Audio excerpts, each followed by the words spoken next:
मेरे से इसलिए बात किसी की नहीं हो पाई, अब किसी ने किया या नहीं किया आई डोंट नो, मैं बाकियों की बात कर रहा हूँ। पैसा नहीं होता तो बहुत तकलीफ होती, अब वैसी इच्छाएं नहीं रही है। आपके को स्टार्स जो रहे हैं तारक में, किसी का कोई कॉल आया आपको? इतनी तबीयत ख़राब थी।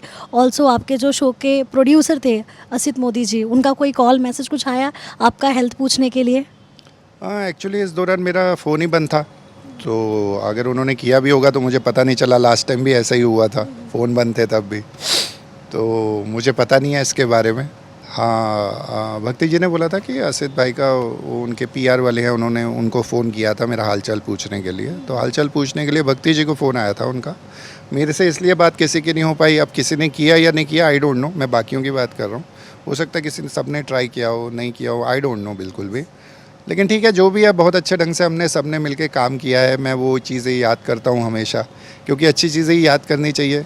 और दूसरा, आपको पता नहीं है उन्होंने कॉल किया कि नहीं किया, तो मैं क्यों गलत सोचूं किसी के भी बारे में। पर ठीक है। इंस्टाग्राम पे कोई मैसेज छोड़ा होगा ना, क्योंकि कई बार होता है फ़ोन बंद रहता है तो इंसान सोचता है कि हाँ चलो जब चालू होगा एटलीस्ट इंस्टाग्राम पे तो मैसेज देख लेगा कोई, तो कोई मैसेजेस पड़े ऐसे? इंस्टाग्राम पे दिखे तो नहीं मुझे मैसेज, तो मुझे लगता नहीं मैंने मिस किया होगा। पर जहाँ तक मुझे लगता है वहाँ पे मुझे कुछ दिखा नहीं।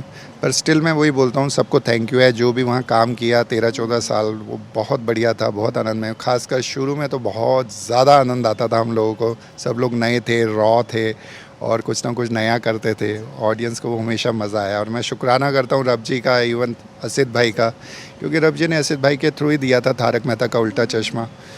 तो और सारे जितने भी मेरे क्रू मेंबर्स हैं, आर्टिस्ट हैं, सबको, क्योंकि सबने मिलके काम किया उसका, और वो सबको बहुत पसंद आया। और ऑडियंस का बहुत दिल से थैंक यू है, आप सबका बहुत थैंक यू है, आप लोगों ने भी चीज़ों को आगे पहुंचाया।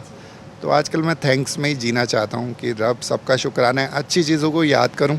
ठीक है, कमियां मेरे में भी हैं, तो क्यों दूसरे की कमी देखूं, अगर है भी है तो अपनी कमी दूर करने में मैं टाइम लगाऊं।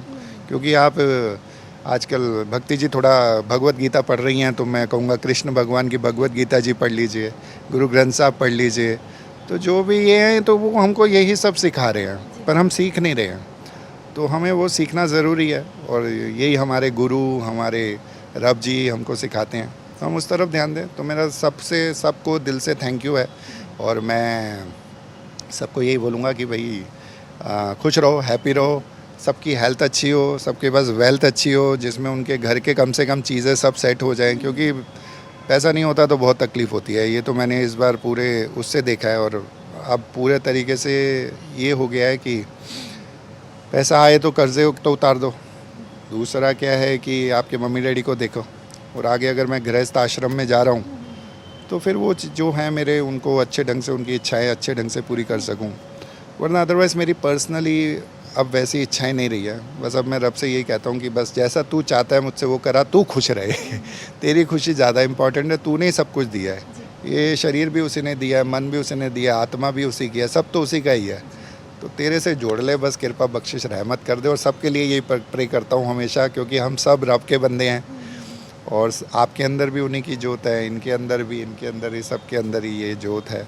तो रब जी उस जोत को सबसे बड़ी जोत से मिला दे, जो रब जी की जोत है। ये दिल से प्रेयर है सबके लिए। नानक नाम चढ़दी कला तेरे भाने, सरबत दा भला।